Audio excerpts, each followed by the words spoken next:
There comes a stage in life when everything you once depended on goes quiet. The noise stops. The notifications go silent. People you thought would stay forever suddenly disappear. And in that quiet moment, the universe leaves you face to face with the only person who truly matters, yourself.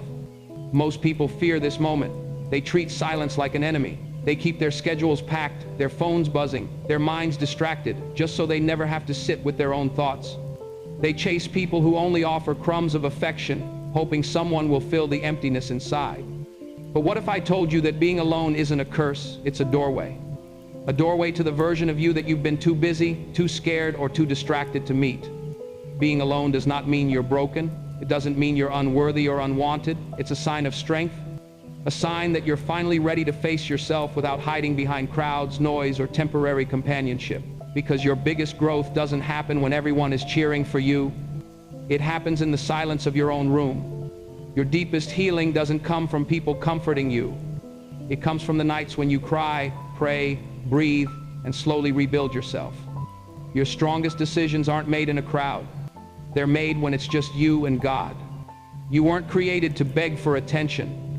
You weren't created to chase approval. You weren't created to shrink yourself just to keep people who don't even value you.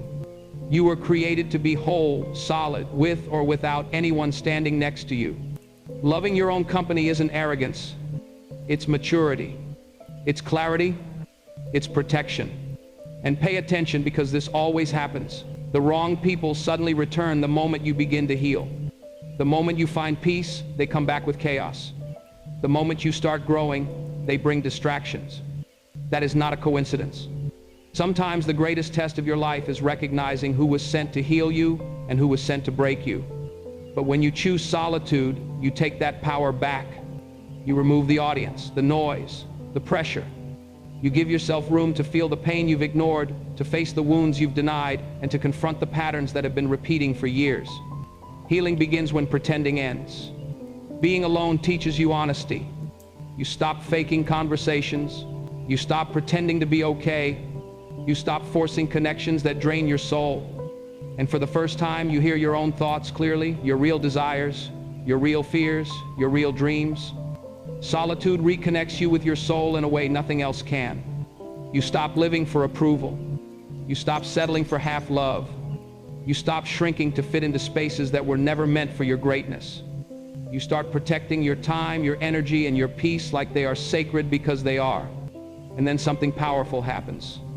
Once you learn to love being alone, you become unstoppable. Not because you don't need anyone, but because you finally know yourself. You no longer rush into relationships just to avoid loneliness. You no longer chase friends just to fill silence. You no longer allow chaos to enter your life disguised as connection. You wait, you heal, you elevate. And guess what?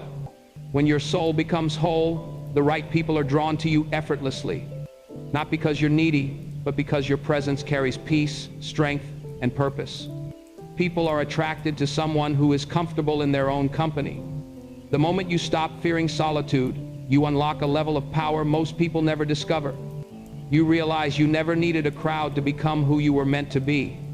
You just needed courage. You needed clarity. You needed silence. Silence to heal.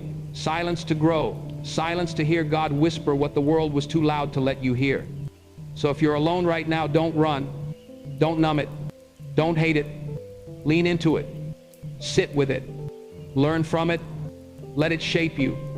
Let it reveal you.